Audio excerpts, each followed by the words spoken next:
All right, let's get right into it. The year is 1942, World War II is raging, and the British Empire is about to make a high-stakes gamble in India. This is the story of the Cripps Mission, an offer that was supposed to bring India fully into the war effort, but its spectacular failure actually lit the fuse for the final, explosive push for independence. It sounds a little backward, doesn't it? How can a failed negotiation actually speed up the very thing it was trying to prevent? Well, that's the central puzzle we're going to solve today. We're going to see how, at this critical moment, saying no was probably the most powerful move Indian leaders could have made. So here's how we'll break it down. First, we'll look at the incredible pressure that forced Britain's hand.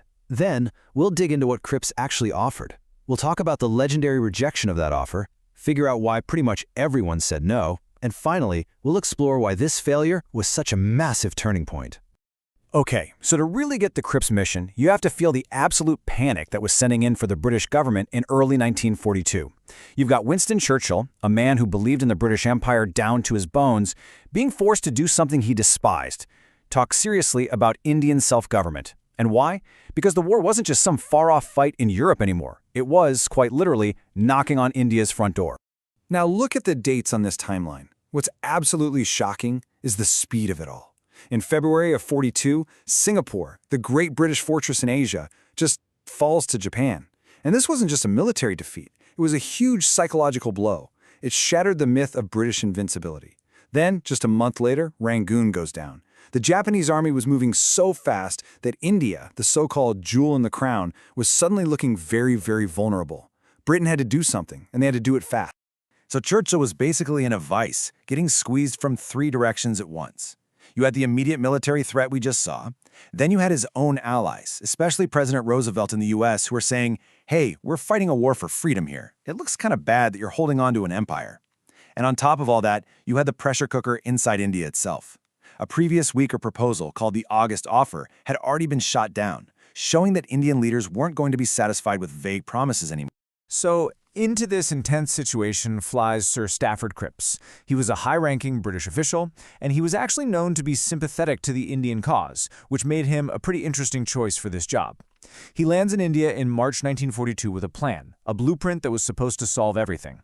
So what was actually in it? Okay, here are the nuts and bolts. First, they offered dominion status for India, but only after the war was over. Second, a promise that Indians could form their own assembly to write a new constitution, again post-war. Third, and this is a really big one, any province that wasn't happy with the new constitution could just leave and form its own country. But here was the biggest catch of all. Until the war ended, Britain would keep total control over India's defense. So basically, the deal was, you fight for us now and we'll let you have your freedom later. And let's be clear about what dominion status even meant. We're not talking about complete independence, cutting all ties. We're talking about becoming a self-governing nation, like Canada or Australia, but still under the umbrella of the British Commonwealth. Now, maybe 10 years earlier this would have sounded like a great deal, but by 1942, the game had changed. For a lot of Indian nationalists, this was already starting to feel like too late, too little. So Cripps lays out this grand plan, and the reaction? It was immediate, and it was absolutely scathing. And nobody summed up the problem with the entire offer better, or more memorably, than Mahatma Gandhi. He did it with just one brilliant, cutting phrase. This is just such a perfect metaphor. It captures the two fatal flaws of the plan brilliantly. First, post-dated. All the good stuff, the dominion status, the new constitution, it was all promised for some unknown date in the future, after the war. There was zero immediate transfer of power. And second, on a failing bank. I mean, with Britain getting hammered in the war and the Japanese army on the move, who's to say the Bank of the British Empire would even exist to cash that check when the time came? And you know, Gandhi's famous quote was just the tip of the iceberg. The truly wild thing about the Cripps mission is that it performed a political miracle. It managed to unite every single major group in India against it. It was a total, across-the-board failure. Let's dig into why everyone, from all sides, took one look at this deal and said, no thank you. This table really tells the whole story. You had the Indian National Congress saying nope because they wanted full control now, not after the war.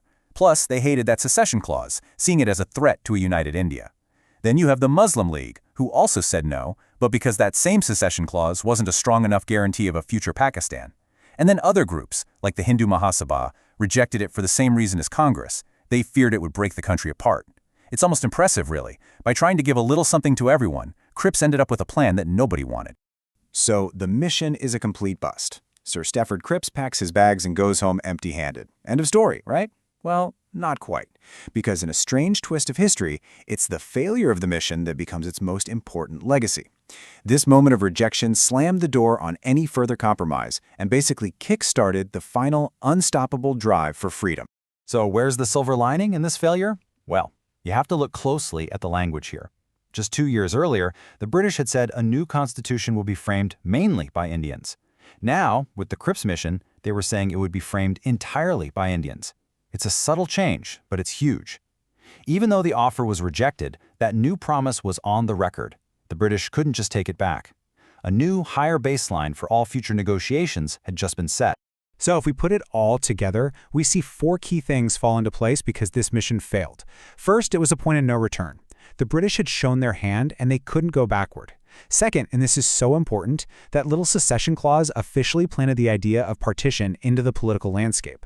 Third, and most immediately, the failure convinced Gandhi and the Congress that talking was over. This directly led to the launch of the massive Quit India movement. And finally, it proved once and for all that the time for waiting was over. The demand wasn't for future promises anymore, it was for freedom. Right now.